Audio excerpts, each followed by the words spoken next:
Take another L. On me, this that new Chanel. Did that splash, did that drip. Hey, champion, yeah, we here.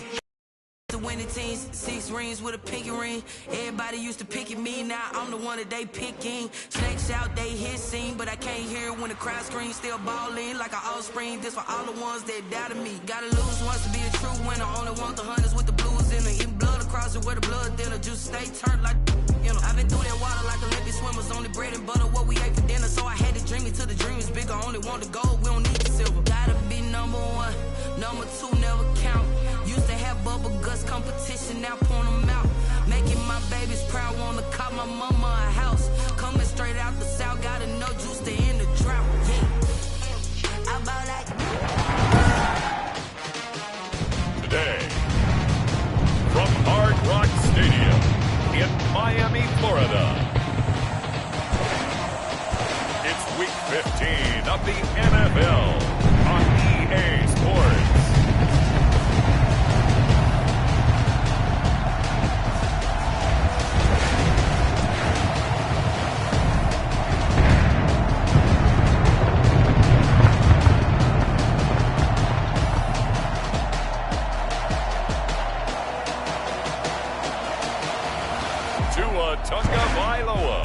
And the Miami Dolphins versus Jameis Winston and the New York Jets. Well, much of the country is struggling under cold temps and some of that white stuff. No such troubles here at Hard Rock Stadium in Miami. Nothing like the fanfare of introductions to an NFL game, and that was in evidence a moment ago. Fireworks, pyrotechnics, you name it. This crowd is ready as their guys get set to match up between the New York Jets and the Miami Dolphins.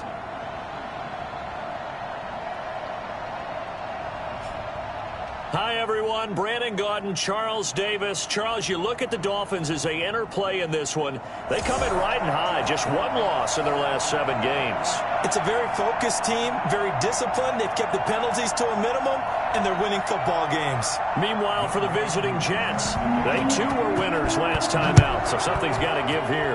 And I love it when both teams come in off of wins. Great mindsets, and it usually leads to a really well-played game. And he'll be brought down right on the chalk of the 20. The Dolphins take the field with Tua Tagovailoa, their quarterback from Alabama, at the helm. To be considered for the MVP award in the NFL, it's got to be a season of not just consistency, but spectacular consistency. And he's had it all the way through. I think you're right. He's been as consistent, more consistent probably than anybody else as the numbers bear out. And the social media chatter for the MVP races certainly start to ramp up. I know you and I have felt that. Yeah, no doubt about it. Right now, he's in the pole position as we head down the stretch. Here's Tagovailoa on 1st and 10. Got a man open. That's Devontae Parker complete. And he's got it past the 30 before he's hit and dropped. He was locked in. 2 trips to the end zone, Charles, over 100 yards receiving. How about the combination of route running, confidence going downfield, and the ability to go up and get the football? You're exactly right. It was hard for them to stop him. From the 32 now, here's 1st and 10.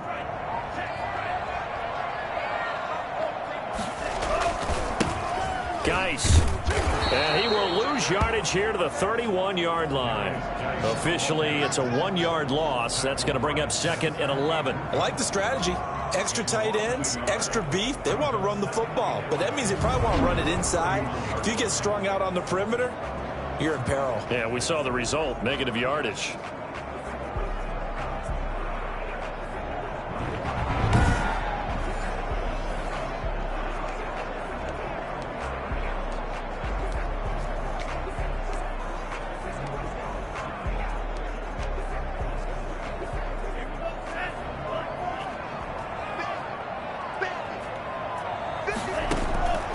Tua wants to throw it on 2nd down. And he finds his target. It's Marquise Good. 6 yards is the pickup, and that'll lead to a 3rd down. Marquise Goodwin. Defensively here, you're facing a top 5 team in terms of points scored in the NFL. So when they're that high-powered, you've got to find a way to hold them under 20, because to me, that's the magic number. 20-point score, you give yourself your best chance to win. So if they're up around 24, 28, 30, they could be in some trouble. And I think so, because then you turn it into a shootout, and that means your offense has to keep pace. Throwing now is Tagovailoa. That one brought in by his tight end, Adam Shaheen. And they're going to mark him down short, maybe by about a yard, if that. Still leaves him with 4th and short. Any chance you go for it? It's definitely in the back of my mind. In fact, I've discussed it with my staff all week long, different situations that I may want to go for it. Where's the ball in the field? Do I have confidence in my trigger guy? What am I going to do? I'm also talking about my analytics department. What are the odds? If I don't get it, what's it going to do to me the rest of the game? Personally, I end up taking all that, putting it in my head, and making a decision. And you know me, I'm probably going to go for it. Wow, sure you want to make an opening drive statement. Yes, I do. Once I have the ball, I've got it on the move. I don't want to just give up that easily. The 4th down run successful. Now they look to pay it off on 1st down. Tagovailoa working out of the gun. Able to find Shaheen here. And he's able to take it across midfield before going out of bounds. Give him 9 there on the 1st down completion. I don't think it's a surprise they're throwing the football early. We expected that. They told us they were going to come out firing, but 4 for 4 on the opening drive. They like that. They don't just like it. They love it, because now everyone gets locked in. Your confidence jumps up. Everyone's easy about what they're doing out there. And by the way, they're looking at the sideline thinking to themselves and expressing, let's keep throwing it. We're doing pretty well. Devontae Parker was the intended receiver, and it's 3rd and short. Well, they've got man coverage on the outside, and my scouting report on these DBs tells me that they love to take matters in their own hands. They want man coverage, not zone. And there was good coverage there that forced the incompletion. And he has the 1st down yardage before they bring him down right at the 45. Give him 3 yards and a fresh set of downs.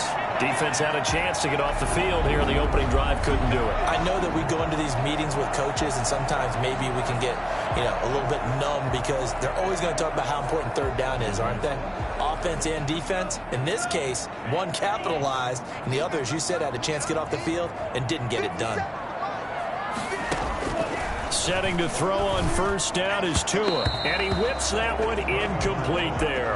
Devontae Parker, the intended receiver, and that'll bring up 2nd down. They've given up a few 1st downs on this drive, but getting the incompletion there, that should give them something to build on and maybe turn the tide.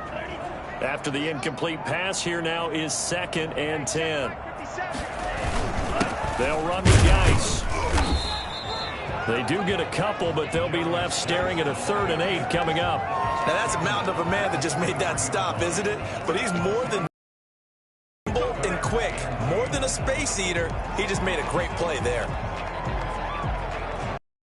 It's been a pretty long opening drive. This will be play number 11. 3rd down. Here's Tagovailoa to throw. Left. He can run for it, and he will. 20.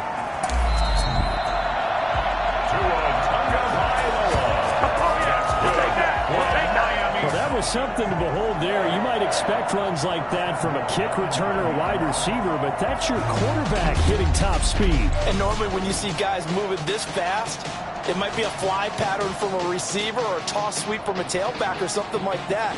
This was designed as a passing play, and then he got out of the pocket, and he just took off, and he just kept gaining momentum with every step. And his top speed, as computed by Next Gen Stats, not bad. He was pushing 20 miles an hour. The chain gang hustling to catch up. Here's 1st and goal from just inside the 10.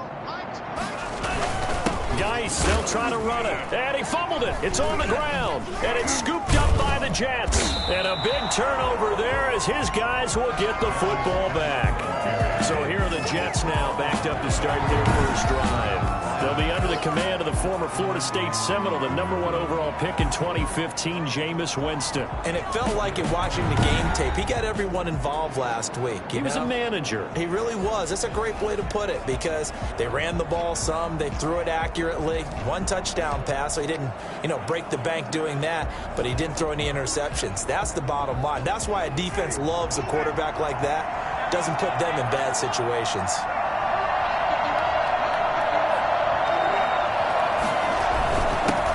They'll run for the first time with Phillip Lindsay. And he's only able to work this from the 8 to the 10 for a pickup of 2.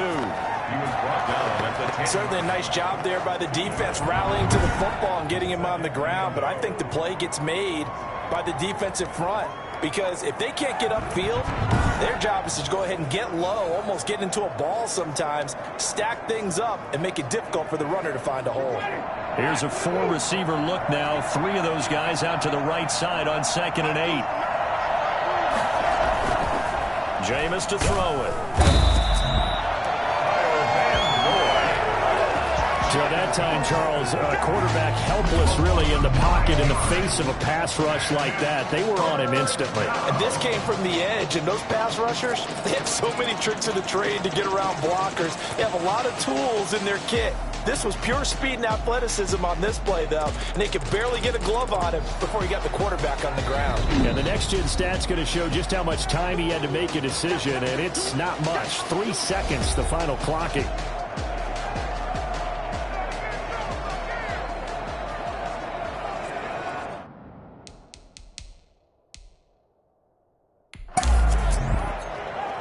So they're challenging the spot. If you're a coach, you hesitate to throw the flag anytime it's a spot discernment. You certainly do, because you feel like that's not one you're likely to win, and you may need that challenge flag for later in the game.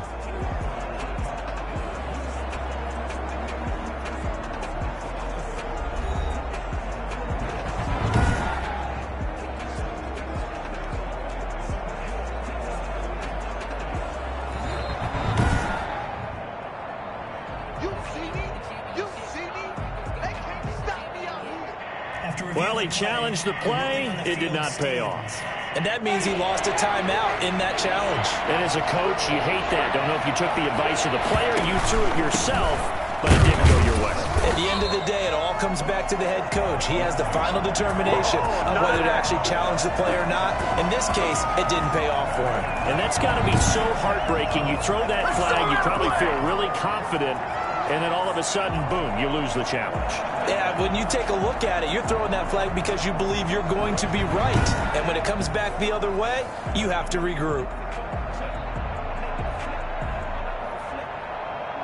Here's the Jets punter now. And no room for error here as his first punt comes from deep in his own end zone. And he's able to get it out quickly, and this is not a bad kick here. Here comes Grant on the return.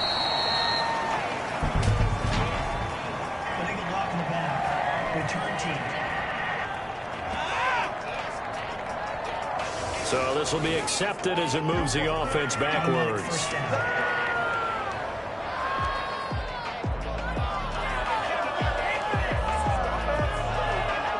Good starting field position for the Dolphins as they have it 1st and 10 at their own 44. Tua sets up to pass it. Flushed out right. And his throw is incomplete. That was an interesting look there because as soon as he got outside the pocket, I thought he was going to take off and run for yardage.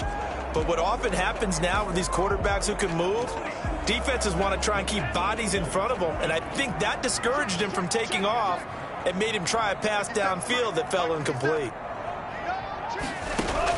Back to the air on 2nd down, Tagovailoa.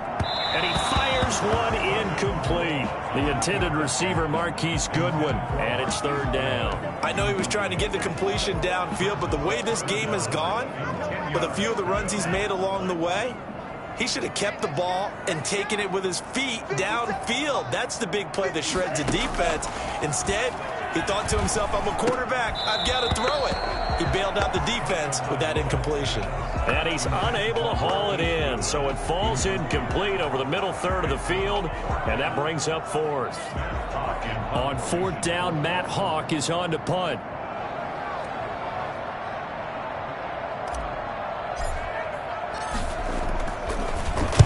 And the kick's away as he angles this one for the sideline. And no return here. Where will they spot it? They say just outside the 20-yard line. So we take a look at the playoff picture in the AFC as the Jets come back out on offense. And it's right about this time of the year that you start to say this is when the cream rises to the top. Week 15, 3 weeks left to go, but still plenty to be determined. There certainly is, because we all know everyone is aiming for that #1 seed. But failing that, because only 2 teams in the NFL get a bye, 1 from each conference, that question becomes who's hot? Who's peaking at the right time as you start the playoffs? They'll start on the ground with Lindsey. And he'll get this one up to the 26. In a word, I would say productive, finding the end zone 3 different times. Is it possible that you're really underselling it? 3 touchdowns, just going to call him productive? Right. What do you want? This guy had a nose for the end zone. He was good. Had a snootful, didn't he? How about that? Big-time game. 3 yards on that last carry. Here's 2nd and 7. Working out of the gun, Winston. Open man is Denzel Mims. And he'll get it up near the 35, right at the 34 here. That one, a first down pickup of 8. Fired that one in there, able to make connection on a nice in route. With those faster passes and they're going that fast, any hesitation as a quarterback that the deflection, if you miss, might be bigger and lead to an interception? Yeah, and the deflection works both ways. Maybe a defender gets a hand in the way and it pops in the air. And sometimes you throw it so hard your receiver can't handle it, and he pops it up in the air for the defenders to grab as well. But a moot point there as they were able to connect. You don't always expect tight ends to be big in terms of run after the catch, but after that play, he joins a growing band of players that's putting that stereotype right on its ear. Rush coming, and he's taken down. Kyle Van Noy, he's the culprit, and that is now his 13th sack of the season as his great year continues. And plays like that really hurt play calling. They had a really nice gain on the previous play, but gave about half the yardage back on the sack. Excellent pressure up front, nowhere to go with the football. Down he goes.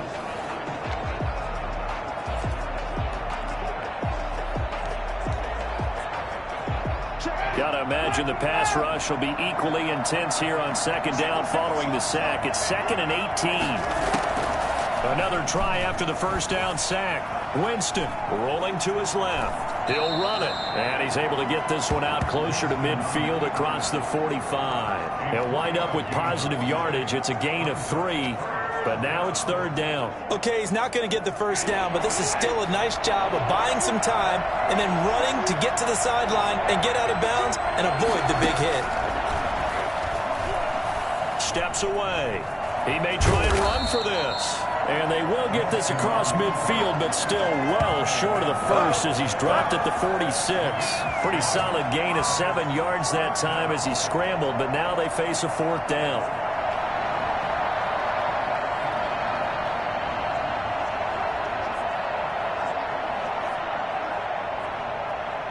Now the Jets send on Braden Mann to punt. Jakeem Grant back deep for Miami. They only punted twice in the win last week as he gets this one away. And this will carry out of bounds. Where are they going to spot it now? At about the 18-yard line, it looks like. So the Dolphins offense heading out as we give you a look at the playoff race in the AFC. They've shown precious little here offensively thus far as they try again with a first down now.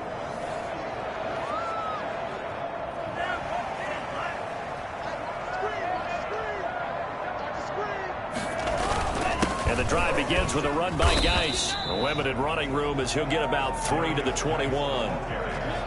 Yeah, I don't know if it's exactly a win-win, but if you're on offense, you'll take that kind of a run, all right? It was kind of stacked up, found a little bit of yardage, and frankly, they're pretty close to staying on schedule on offense. The playbook is still open for the coordinator. Well, the 2nd down throw on target.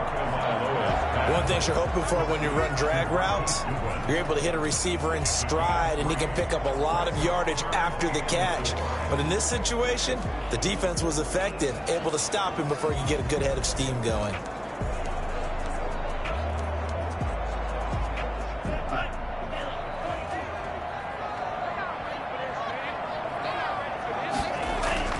Now Tua.